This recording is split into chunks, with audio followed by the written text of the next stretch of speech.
पवित्र रामनवमी के इस पावन पर्व पर जहाँ लाखों वर्ष पूर्व भगवान श्री राम ने इस धरा पर आकर के इस धरा को धन्य किया, उन्हीं भगवान श्री राम के जन्मोत्सव के रूप में आज के पावन दिन को हम उत्सव के रूप में मनाते आ रहे हैं। इस दिन को और भी हम सब के लिए यह दिन और भी हमारे लिए स्मरणीय है, क्योंकि आज से 17 वर्ष पूर्व श्रद्धेय स्वामी जी ने, वो पहले से ही ब्रह्मचारी हैं, पहले से ही सन्यासी हैं, वह बाल ब्रह्मचारी, वह जन्मतः स्वभावतः आदत से जो संत स्वरूप हैं, उन्होंने हमारी भारतीय संस्कृति, भारतीय परंपरा और हमारी जो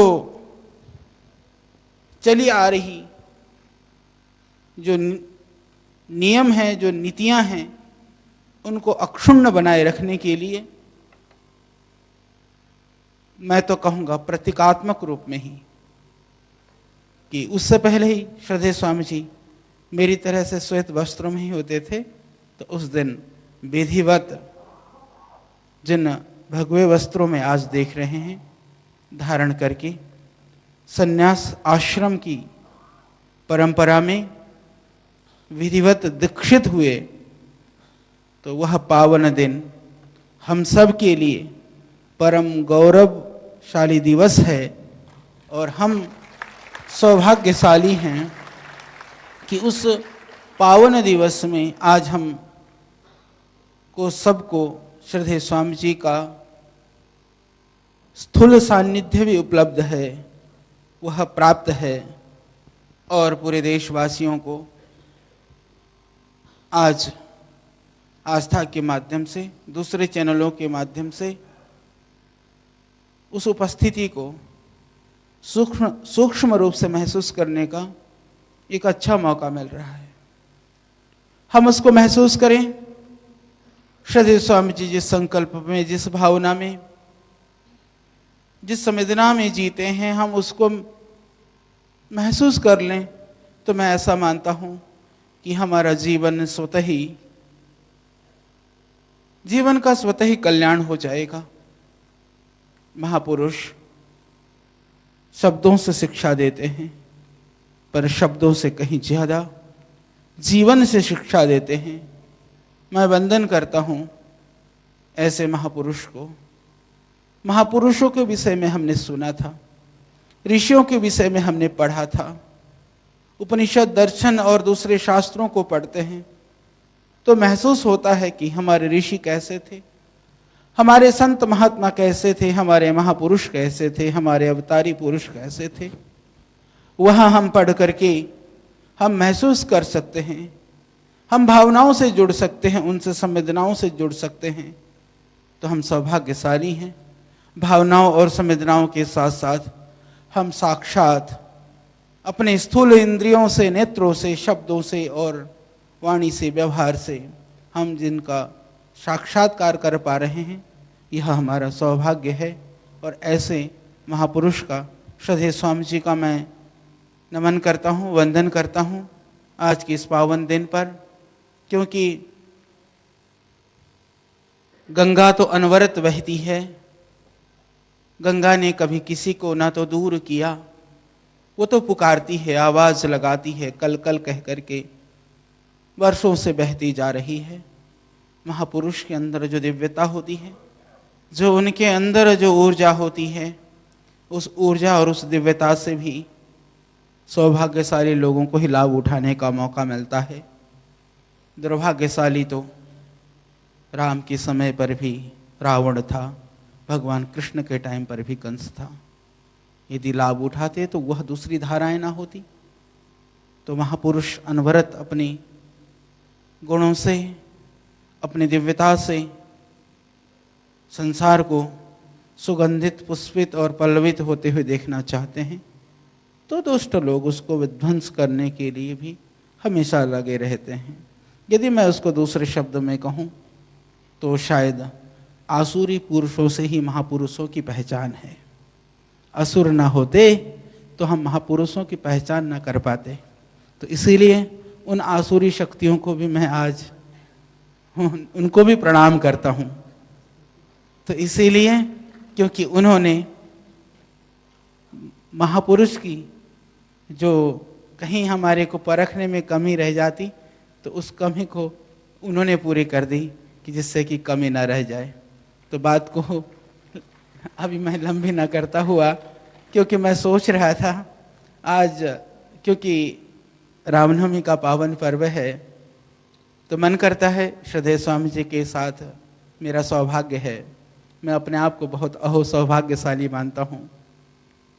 श्रद्धेय स्वामी जी के गुरुदेव भी यहाँ बैठे हैं और एक आचार्य श्री बलदेव जी महाराज से भी आपने शिक्षा पाई और कई संतों से आपका शिक्षा ग्रहण करना हुआ।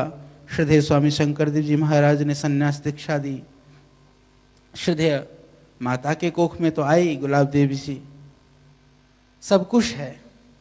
न मैं श्रद्धेय स्वामी जी की माँ हो सकता हूँ, न मैं गुरु हो सकता हूँ, न मैं क्या हूँ मैं नहीं कह सकता, पर इतना मैं जरूर कह सकता हूँ कि श्रद्धेय स्वामी जी का सानिध्य जो मुझे मिला है, जिस रूप में मैं श्रद्धेय स्वामी जी को जानता हूँ, शायद वो सिर्फ और सिर्फ मैं जानता हूँ।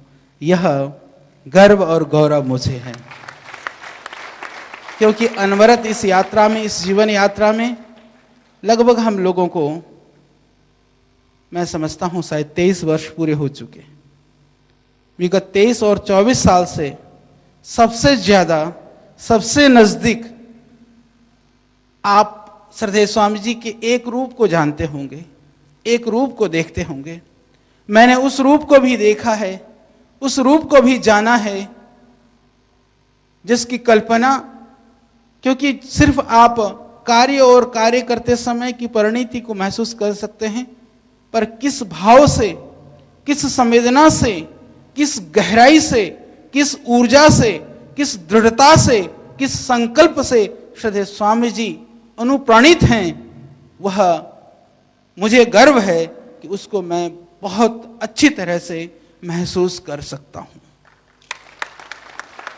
तो मैंने सोचा कि मैं क्या दूं, क्योंकि एक मित्र के भाव में, एक बड़े भाई के रूप में मैं हमेशा से यही भाव रहा है। मैंने सन्यास से पहले, हालांकि सन्यास के बाद मेरी आदत पड़ गई मैं स्वामी जी कहने की, नहीं तो पहले मैं हमेशा भ्राता जी ही बोलता था, तो अभी भी बोलता हूं। तो मुझे लगा कि आज जो मेरी संवेदना है, मेरी भावना है, मेरी एक बीमारी है, मैं बता देता हूं। क्योंकि हम अच्छा करते हैं, मेरे को किसी की प्रशंसा करनी नहीं आती है। स्वामी जी कहते कभी कभी तो बोल दिया करो किसी के लिए, बेटा तूने बहुत अच्छा किया। मैं कहता हूं अच्छा किया ना, तो अपने कर्तव्य का निर्वहन किया, उसमें वाहवाही करवाने की क्या जरूरत है। खराब किया तो डांटने की जरूरत है, क्योंकि उसने अपने कर्तव्य का सही ढंग से निर्वहन नहीं किया। तो मेरे हिस्से में तो, क्योंकि इतना बड़ा एक एडमिनिस्ट्रेशन और व्यवस्था चलानी पड़ती है, प्रशंसा करूं तो हर रोज सबकी करनी पड़ेगी, और डांटना है तो कभी कभी किसी किसी का नंबर पड़ता है। तो इसलिए मेरे पास जितना समय है, उतने समय में मैं किसी को ये तो कह सकता हूं कि तूने गलत किया, इसको ठीक कर, क्योंकि सब गलत नहीं करते हैं। और सबको कहूं कि बहुत अच्छा किया, बहुत ही बढ़िया, शाबाश, तो मैं सबको सब दिन नहीं कर सकता। तो इसलिए जो है, तो मैंने सोचा क्योंकि मेरे हिस्से में ये ठीक है, मैं श्रद्धेय स्वामी जी के लिए भी जब कोई बात होती है मैं कहता हूं स्वामी जी मेरे हिसाब से, क्योंकि ये शब्द मैं जरूर लगा देता हूं, मेरे हिसाब से। मैं नहीं कहता हूं कभी श्रद्धेय स्वामी जी को कि स्वामी जी आपको ऐसा ही करना है। मैं सिर्फ अपने, जैसे कहते हैं ना, एक आदेश नहीं, एक सुझाव भी क्या कहें, वो प्रार्थना भी नहीं, सुझाव और प्रार्थना की कोई बीच की कोई चीज होती है, वो शब्द मुझे नहीं पता, ढूंढना पड़ेगा। सिर्फ प्रार्थना भी नहीं है, वो सुझाव भी नहीं है, वो बीच की सी भूमिका लेकर के मैं पहुंच जाता हूं कि श्रद्धेय स्वामी जी, इस चीज को यदि ऐसा किया जाए तो शायद बाकी स्वामी जी जाने। तो आज मैंने सोचा कि श्रद्धेय स्वामी जी को मैं क्या दे सकता हूं, क्या कह सकता हूं, विचार कर रहा था, मुझे कुछ नहीं समझ में आया। फिर मैंने सोचा चलो जो कुछ भी है मेरे पास तो कुछ नहीं है। एक माला मंगवाई, वो भी किसी से, वो लेकर के आया। फिर मैंने सोचा इसी माला को मैं ही स्वामी जी के भाव से कैसे उसको जोड़ सकता हूं। तो बस यही सोच करके आज आया था। तो सर्वप्रथम, क्योंकि ये माला है, ये सब जानते हैं क्या है, गुलाब है। तो श्रद्धेय स्वामी जी, आचार्य जी स्वामी जी को पहनाएंगे आज। हाँ, तो आज जो है यह गुलाब है। आपको पता है कि गुलाब कांटों में खिलता है, गुलाब कांटों में खिलता है। इसी तरह से विषम विपत्तियों में और विषमताओं में श्रद्धेय स्वामी जी ने अपने आप को पुष्पित और पल्लवित करके हम सबको गुलाब की तरह से सुगंधित किया है, सुवासित किया है। खुशबू गुलाब देता है, कभी भी वो कांटों में था तब भी खुशबू ही बिखर रहा था। माली ने तोड़ दिया तो भी खुशबू बिखर रहा है। कोई हमारा जैसा वैद्य अर्क निकाल दे तो भी खुशबू ही देता है। और वह खुशबू के अतिरिक्त आपको पता है, मेरी माताओं बहनों को पता है, अर्क औषधि के रूप में जीवन भी देता है। तो ऐसे श्रद्धेय स्वामी जी को, जो हर विषमताओं में भी खुशबू ही बिखरते हैं और हर इनकी क्रिया हमें जीवन देती है, और कोई अनाड़ी उसको तोड़ करके डाल दें तो फिर भी सुखा करके वह किसी के पेट को साफ करता है, तो किसी के जो है मुंह के कील मुहा से ठीक करता है।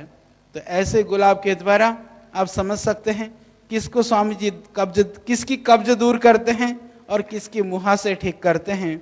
तो उस गुलाब के द्वारा श्रद्धेय स्वामी जी का मैं अभिनंदन करता हूँ। और एक और माला है मेरे पास, इसमें है, गुलाब भी है, गुलाब तो हो चुका, इसमें कमल है, ठीक है। तो मैं हमारा सौभाग्य है, हमारे बीच में श्रद्धेय स्वामी ब्रह्मदेव जी, ये बेंगलोर से पधारे हैं, बहुत अच्छे साधक हैं। इनको मैंने सुना था, कोई जब गुरुकुल खानपुर में मैं कुछ माह के लिए था, क्योंकि कुछ महीने का ही मैं चेला हूँ आचार्य जी का, ये पता होना चाहिए आपको, पर बहुत पुराना हूँ। पर आचार्य जी ने मुझे क्या दिया इसकी मैं चर्चा ना करूं तो मैं ये कह सकता हूं कि आचार्य जी ने मुझे स्वामी रामदेव जी दिया, उसी टाइम पर स्वामी जी से मैं मिला था।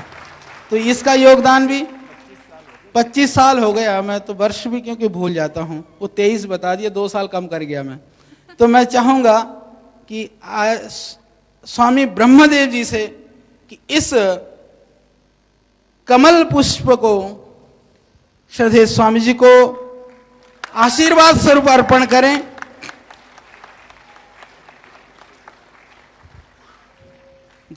और इसके विषय में मैं कमल के संदर्भ में यही कह सकता हूं कि कमल प्रतीक है मां सरस्वती के आसन के रूप में, कमल शक्ति है मां सरस्वती का। तो ऐसे कमल पुष्प के द्वारा जिनके वाणी के अंदर सरस्वती का वास है, और उस कमल के द्वारा मैं श्रद्धेय स्वामी जी का आप सबकी तरफ से यह सम्मान मैं नहीं कर रहा हूं, मैं आपकी भावनाओं को शब्द देने का प्रयत्न कर रहा हूं। ये आपकी तरफ से सम्मान है, पूरे देशवासियों की ओर से है, जिस मानवता के लिए श्रद्धेय स्वामी जी ने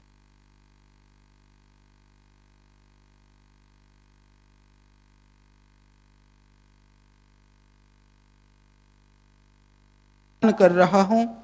और दूसरी बात, इस कमल के लिए एक अजीब कहानी है संस्कृत में कि कमल के अंदर भौरा घुस गया और कमल रात को, आपको पता है कमल दिन में खिलता है, रात को बंद हो जाता है।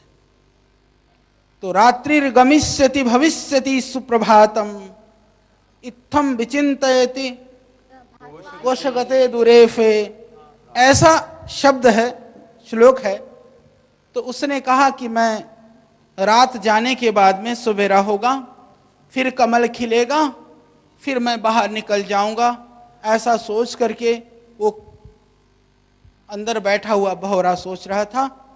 सवेरा होने से पहले ही हाथी आ गया, उसने उस कमल को अपने सूंड में लपेट लिया, अपने पैरों के तले रौंद दिया।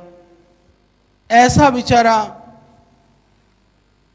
कमल के अंदर बैठा हुआ भौरा। तो मेरे को लगा कि हम भौरे हैं तो यह देश कमल है, ये दुष्ट रूपी हाथी जो है हमें रौंदने को तैयार हैं।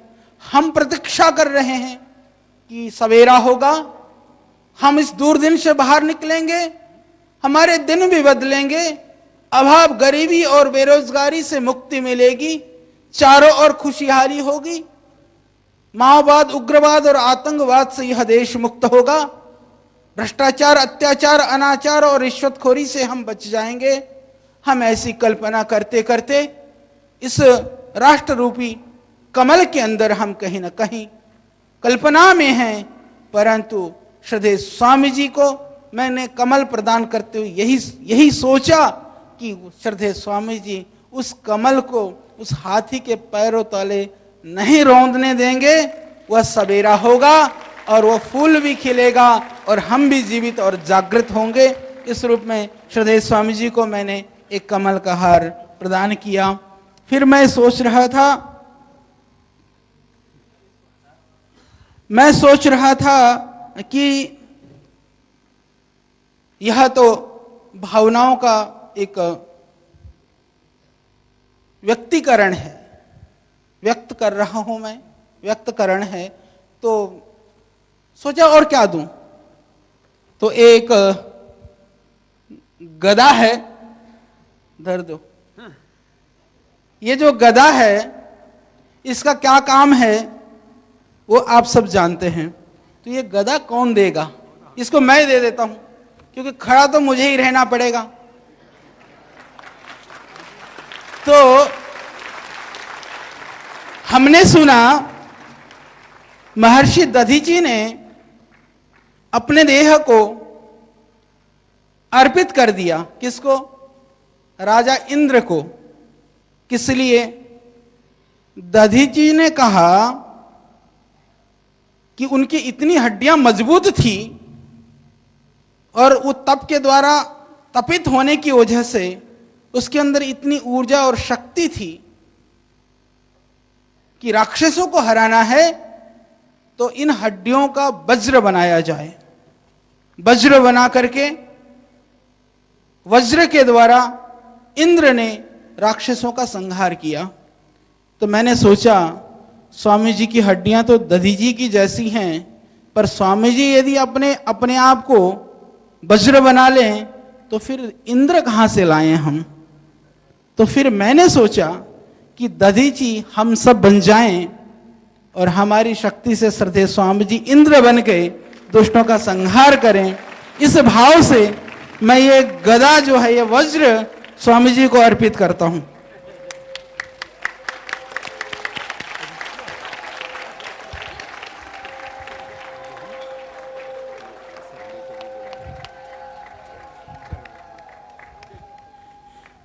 और यह शक्ति का प्रतीक, यह गदा मैंने श्रद्धेय स्वामी जी को इसलिए अर्पित किया, आप समझ गए होंगे। हम सबको श्रद्धेय स्वामी जी का गदा बनना है, वज्र बनना है, जिससे कि वह ताकत, वह शक्ति श्रद्धेय स्वामी जी को प्राप्त हो। और बहुत सारे आप लोग हनुमान चालीसा का भी पाठ करते रहते हैं। वहां एक शब्द आता है ना, हाथ वज्र और ध्वजा विराजे। ठीक है, हाथ वज्र और ध्वजा विराजे, कांधे मूंज जनेऊ साजे।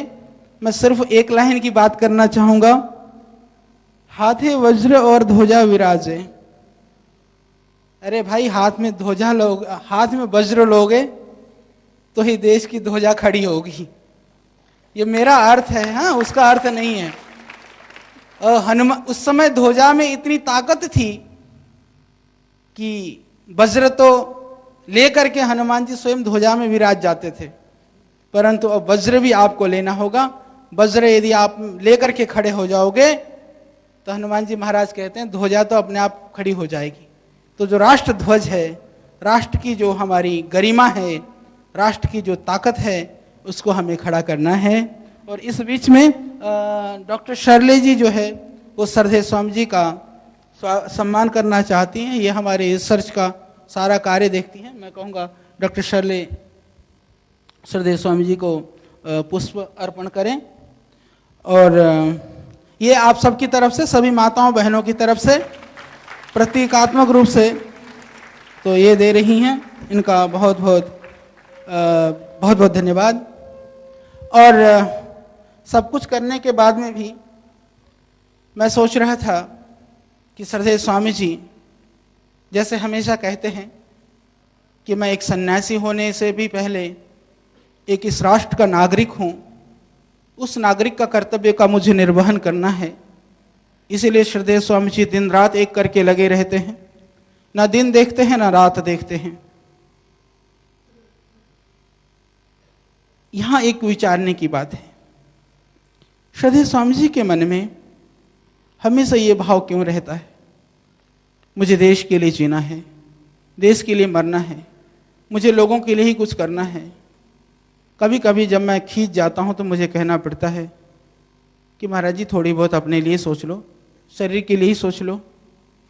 पर नहीं, उस भाव की व्यापकता, विशालता इनके हृदय में इतनी ज़्यादा है, जैसे मैंने कहा ना कि उस संवेदना को मैं महसूस कर सकता हूँ।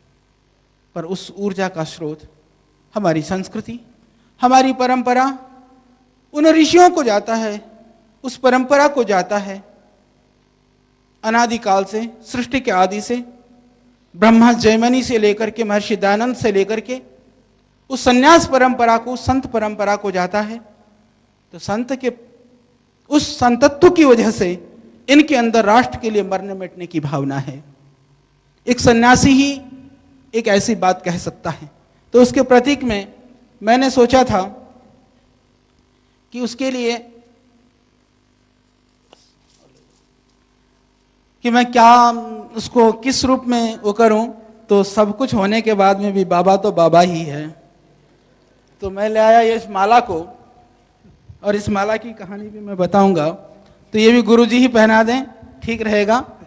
और आप भी स्वामी जी, ये दूसरी भी दो दो ले आया, क्योंकि इस काम को पक्का करना है, पक्का है और पक्का।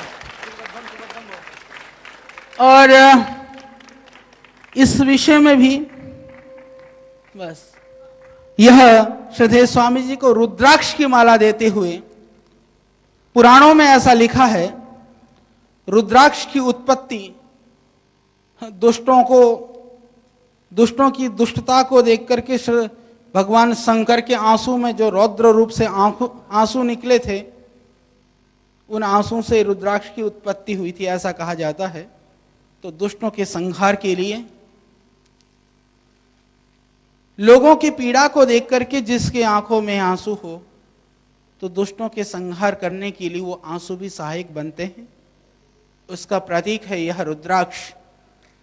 और जिसके पास सब कुछ हो करके भी छोड़ करके जिसको बेसहनशाह है, बेपरवाह है, ऐसे भगवान शंकर का प्रतीक है रुद्राक्ष। तो श्रद्धेय स्वामी जी वास्तव में एक संत हैं, एक त्यागी पुरुष हैं। लोग कहते हैं ना, एक कहावत है, कहते हैं मजबूरी का नाम महात्मा गांधी, यानी अभाव का नाम त्याग नहीं है। फटा हुआ कपड़ा है, कह दे मैं तो त्यागी हूं। अरे भैया, कपड़ा तुम्हारे फटा हुआ है, लेने के लिए अभी पैसा नहीं है, तो तुम त्यागी ही हो। तो अभाव का नाम त्याग नहीं है। त्याग नाम है, तुम सामर्थ्यवान हो पर उसका प्रयोग तुम अपने लिए नहीं करते हो, वह तुम्हारा त्याग है। इसके प्रतीक के रूप में भी मैं यदि कहूं तो वह प्रतीक श्रद्धेय स्वामी जी हैं। आज यदि सांसारिक साधन के रूप में देखें, लोग कहते हैं ना बाबा की संपत्ति, अरे बाबा की संपत्ति और साधन तो बहुत है, पर परेशानी यह है कि बाबा उसको अपनी संपत्ति और अपना साधन नहीं मानता है। बस परेशानी यही है, जिस दिन बाबा अपनी संपत्ति और साधन मान ले उस दिन ये दुष्ट और हावी हो सकते थे शायद, क्योंकि परेशानी यही है कि बाबा उसको अपना नहीं मानता है। इसीलिए दो वस्त्रों में रहता है और जमीन पर सोता है और अपने लिए, अपने सुख के लिए कुछ भी प्रयोग नहीं करता है। तो ऐसे परम तपस्वी संत के लिए हम सौभाग्यशाली हैं। पुनः मैं इस बात को दोहराता हूं कि हम उस समय पर हैं, उस जमाने में हैं जब इतिहास बनेगा। उस इतिहास के किसी कोने में कहीं ना कहीं तो इतिहास याद करे न करे, आगे आने वाली आपकी पीढ़ियां ये तो कहेंगे मेरे पिता, मेरी माँ, मेरा दादा, मेरी दादी, जो भी, कि उस जमाने में होता था जब श्रद्धेय स्वामी जी इस दुनिया में थे। ये हमारे लिए बहुत ही गौरव की बात होगी।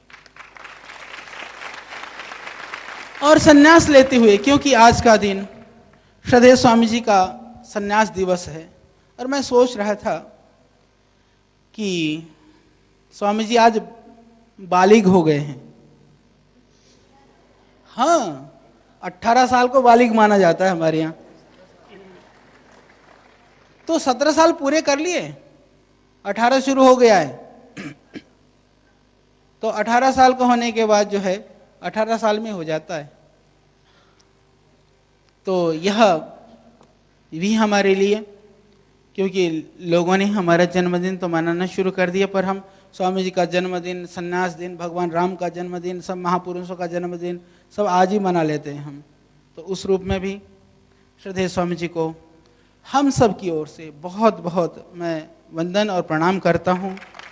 और एक बात और मैं सोच रहा था कि सन्यास लेते समय एक मंत्र पढ़ा जाता है, मया पुत्रेष्णा लोकेष्णा वित्तेष्णा परित्यक्ता, कि मेरे द्वारा मैंने आज से जो सांसारिक कामनाएं हैं, सांसारिक भावनाएं हैं, संसार के जितना भी वैभव और यश और जो उपभोग करने की जो प्रवृत्तियां हैं, और संसार के अंदर अपने को पुजवाने के लिए, अपने आप को प्रतिष्ठापित करने की जो चाहना है, उसको मैंने छोड़ दिया है। मैंने सोचा कि सन्यास की इन 3 आदर्श वाक्यों का मूर्त रूप, मैं नहीं कहता हूं आज आप विचार करें, आप देखें, सोचें। मैं किसी परंपरा की निंदा नहीं कर रहा हूं, किसी संत के लिए कोई आक्षेप और टिप्पणी नहीं कर रहा हूं, पर इन शब्दों के ऊपर आप अपने आप चिंतन करें। पूरे देशवासियों से मैं आह्वान करता हूं, उनको इस बात के लिए, क्योंकि इस देश का इस रूप में भी दुर्भाग्य है, आजकल ऐसे ऐसे बाबा और बाबा की बाबियां, क्या कहें उनको, वो ऐसे ऐसे लोग हैं, ऐसे ऐसे चमत्कार की बात करते हैं, ऐसे ऐसी चीजों की बात करते हैं। अरे बोले तेरी सारी शक्ति रुक गई, क्यों? बोले तेरे जेब में तो लाल रुमाल है, सफेद रखना चाहिए था। अरे रुमालों में ही शक्ति अटकती है। बोले मंदिर में गया था, कितनी परिक्रमा करी? बोले 3 करके आया था। बोले तेरी गलती हो गई, 1 और कर लेता तो बेड़ा पार था, 1 नहीं करी इसलिए रह गया। कितना सरल उपाय है। इस तरह के ढोंग पाखंड में हम फंसते जा रहे थे, और स्वामी जी नहीं जुटे होते तो न जाने अब तक योग और संस्कृति और धर्म के नाम पर कितना कितना पाखंड बढ़ चुका होता, आप कल्पना करिए। लोग कहते हैं ना बाबा रामदेव का क्या योगदान है। बाबा रामदेव ने हमारी संस्कृति और परंपरा की उस उदात्त चीजों को लोगों तक पहुंचाया है, जिसकी वजह से हम अपनी संस्कृति के प्रति गर्व कर सकते हैं। और जो विधर्मी हैं, जो संस्कृति के प्रति विश्वास नहीं करते हैं, जो नास्तिक हैं, उन लोगों को भी एक स्वर से इस चीज के लिए बाध्य किया है कि हमारी संस्कृति ऐसी वैसी नहीं है, इसके अंदर बहुत ताकत है, बहुत दम है। इसको यदि किसी ने बताया है तो वह है श्रद्धेय स्वामी जी। नहीं तो आप कल्पना करिए, आज जितनी कथाएं होती हैं, जितनी धर्म की बात की जाती है, जितने मत पंथ संप्रदाय और जितने गुरु लोग बढ़ रहे हैं, आप देख रहे हैं कि धर्म का स्वरूप कहीं दिखाई देता है? यदि 4 लोगों की 4 कहानी सुन लो तो आप थोड़े बहुत आस्था भी करते हो तो आप कहोगे ठीक है, ये तो ऐसे ही है। तो इस स्थिति में जिसने उस स्वरूप को वास्तव में एक सच्चे संत के रूप में स्थापित किया है, उसके लिए भी देश के हर एक जनमानस वह निश्चित रूप से श्रद्धेय स्वामी जी का ऋणी है। तो वह सन्यास परंपरा को इसी तरह से आज पता ही नहीं चलता है। बहुत सारे बाबे बनते घूमते हैं, क्षमा करना जो अच्छे संत हैं, मैं उनके लिए बात नहीं कर रहा हूं, परंतु पता ही नहीं है कि क्या सन्यास परंपरा है, क्या मर्यादा है। मैं अच्छी तरह से जानता हूं। इस बात को मुझे कहते हुए खुशी है कि जब विदेशों में भी हम लोग जब गए शुरू में कि कहा कि संत मतलब यदि विदेश में जाता है उसका मतलब मांगने के लिए आता है, ऐसी मानसिकता लोगों की थी। श्रद्धेय स्वामी जी ने जाकर के जब हम लोगों ने निःशुल्क योग शिविर लगाया, आज यूके में, यूएसए में, कनाडा में, बहुत सारे देशों में हमारे हजारों योग शिविर निःशुल्क चलते हैं। उसके द्वारा पतंजलि योगपीठ ने यह संदेश दिया है कि भारत का संत विदेशों में आता है तो सिर्फ मांगने के लिए नहीं अपितु देने के लिए आता है, जिससे कि सन्यास के जो गर्व परंपरा है, सन्यास की परंपरा जिनकी वजह से गौरवान्वित हुई है, ऐसे संत का सानिध्य हमें मिला है। हम सौभाग्यशाली हैं। उस सन्यास परंपरा को गौरवान्वित करने के लिए हम सबको ऋणी होना चाहिए, हम सब ऋणी हैं। तीसरी बात, जैसे मैंने कहा कि साधन के अभाव में तो सब त्यागी बन जाते हैं। सब साधन होने के बाद में भी जो अपने लिए कुछ भी प्रयोग नहीं करता है, आप देखें कितने लोग हैं जिनके पास साधन तो हो पर वो अपने लिए प्रयोग ना करता हो। लोग कहते ही हैं, बोले साधन तो होता ही इसलिए है जिससे कि तुम उसका मौज मस्ती करो, उसका प्रयोग करो, उसका सदुपयोग दुरुपयोग करो, कुछ भी करो, वह अधिकार तुम्हें मिला है। इस रूप में लोग सोचते हैं। तो उस उदाहरण के रूप में देखना हो तो मैं कहता हूं कि श्रद्धेय स्वामी जी हैं। तो सन्यास मर्यादा की इन परंपराओं को जिन्होंने एक उच्च शिखर पर पहुंचाया, ऐसे श्रद्धेय स्वामी जी का मैं नमन करता हूं। उनको मैं बहुत बहुत वंदन करता हूं कि पूरी गरिमा से, पूरी प्रामाणिकता के साथ में श्रद्धेय स्वामी जी ने अपने जीवन को जिया है, जी रहे हैं। और हमारे लिए गर्व की बात है कि ऐसे परम तपस्वी को हम गुरु के रूप में, हम एक योगी के रूप में और एक अपने अग्रणी, हमारे लिए एक सेना नायक के रूप में हम देख पा रहे हैं। इससे बड़ी हमारे लिए और कोई भी गर्व और गौरव की बात नहीं हो सकती है।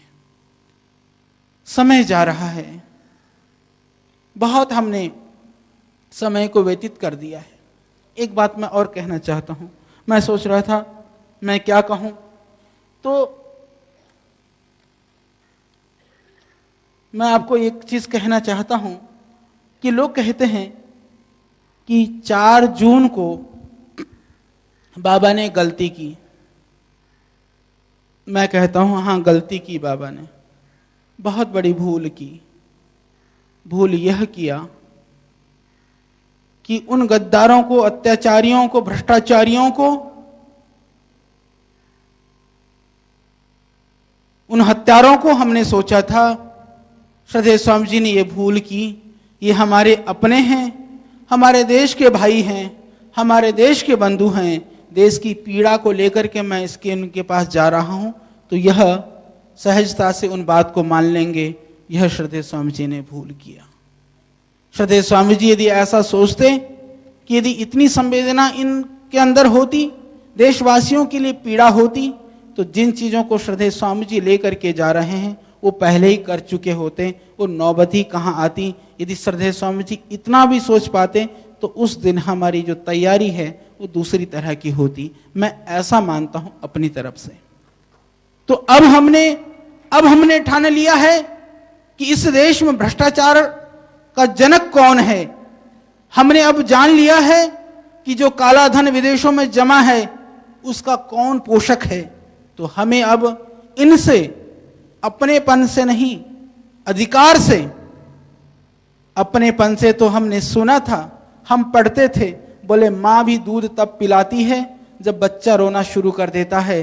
तो माँ को पता चलता है कि ये रो रहा है, इसका मतलब अब इसको भूख लगी है या इसको दूध की जरूरत है। तो इनसे हम अब याचना बहुत कर चुके, अब तो अधिकार पूर्वक हमें लड़ना होगा। और उसके लिए श्रद्धेय स्वामी जी की जो पूरी तैयारी है, पूरी तरह से लगे हुए हैं।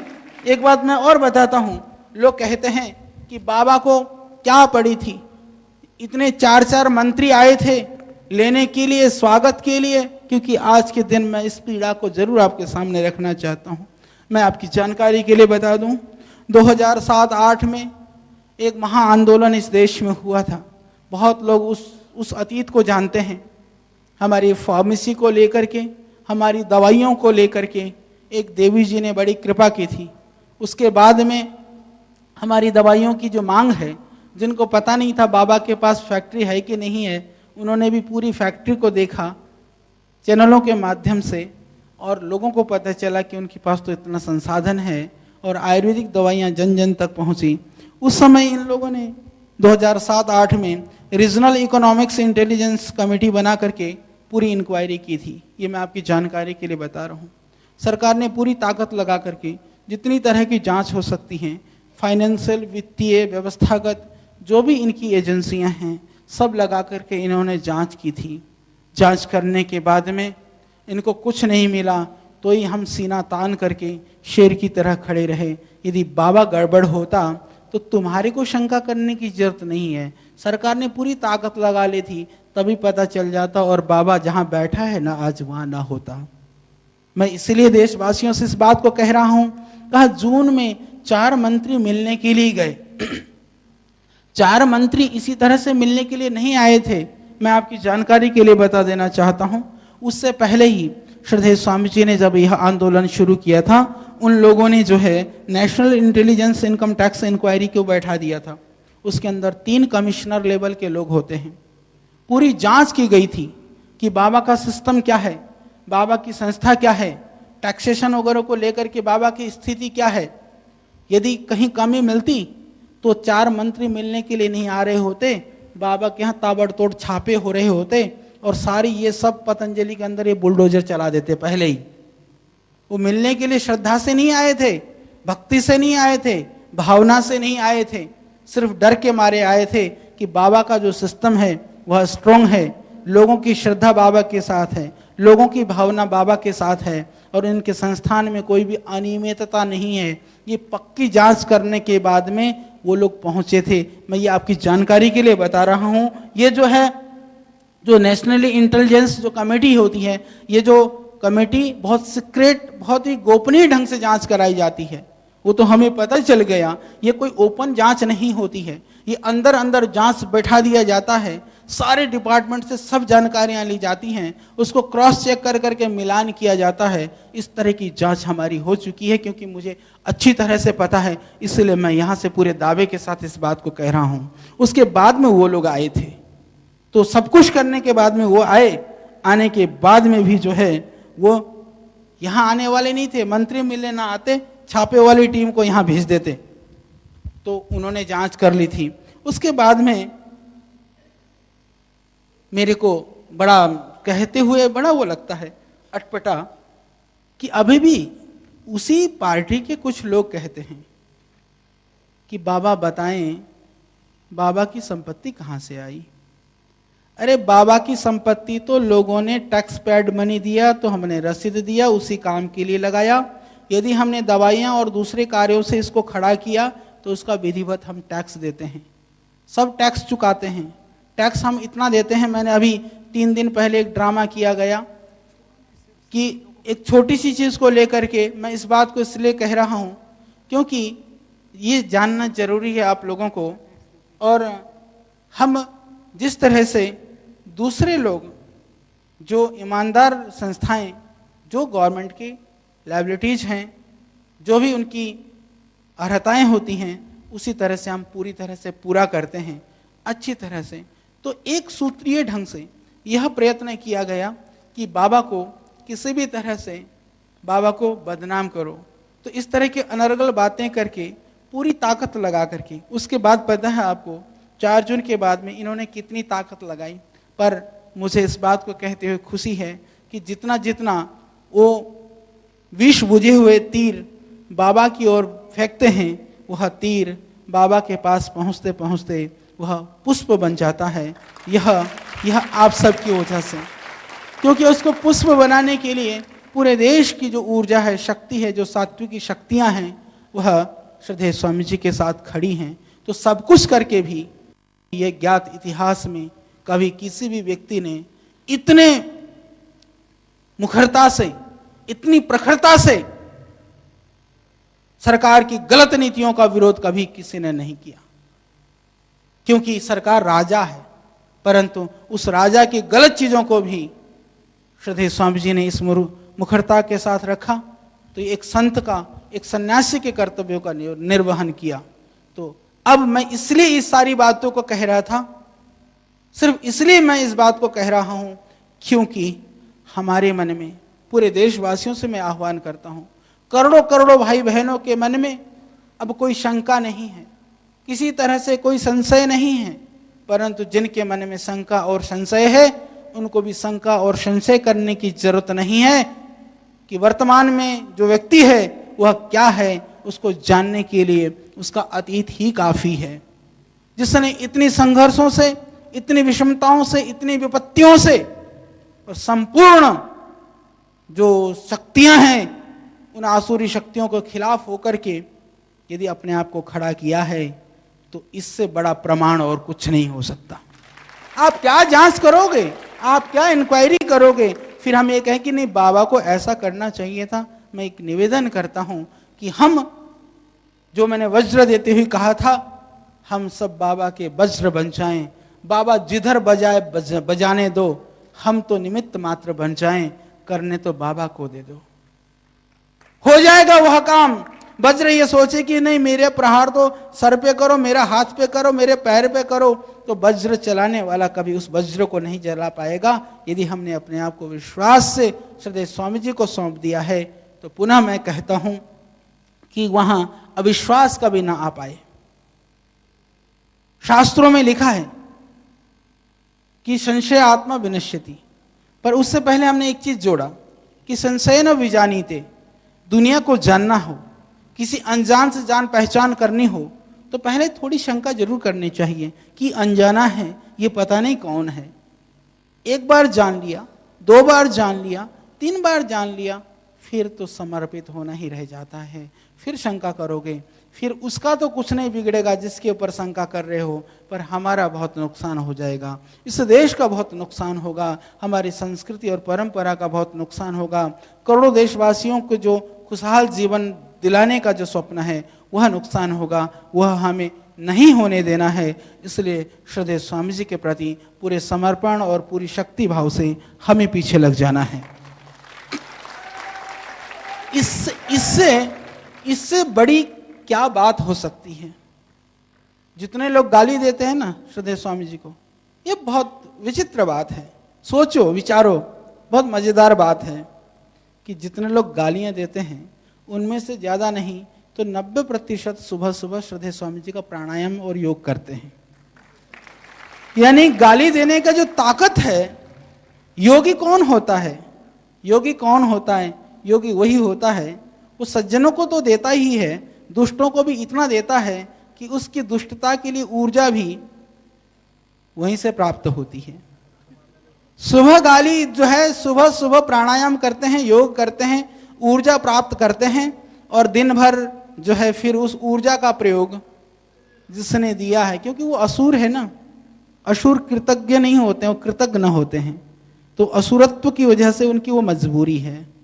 शक्ति चाहिए तो बाबा चाहिए, पर उसको गाली भी देना है। दूसरी बात, जब से 4 जून की घटना के बाद में, आप में से बहुत सारे लोग जानते हैं, खुलेआम ये कह दिया गया कि कोई बाबा का प्रोडक्ट भी प्रयोग ना करें, बाबा के जाए भी नहीं। बाबा को जितने भी तरह से, ये मैं आपकी जानकारी बता दूं, अभी भी जो छुटपुट जो घटनाएं सुनने को मिलती है ना, उसके पीछे क्या है कि बाबा की जितना जो बदनाम करेगा, बाबा को जितना जो अपमान करेगा, बाबा को जितना जो नुकसान पहुंचाने में सफल होगा, उसको उतना ही बढ़ा दिया जाएगा।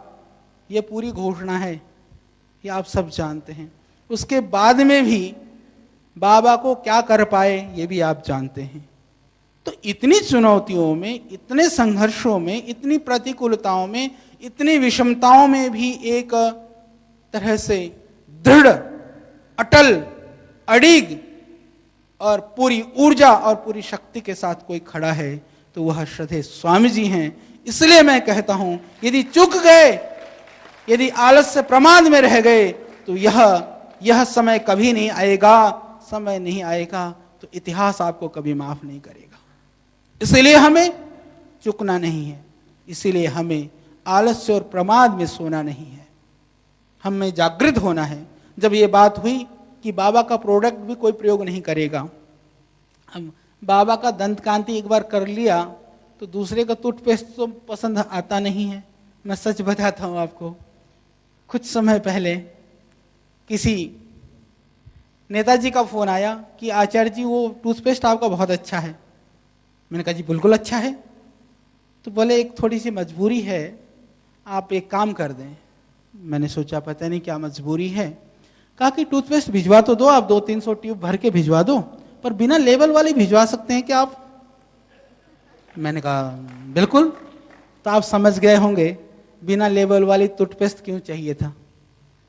यानी वो उनको करना तो चाहते हैं पर बाबा का लेबल नहीं चाहिए, माल बाबा का चाहिए। तो इससे बड़ी विजय मैं समझता हूं, इससे बड़ी सफलता और कुछ नहीं हो सकता।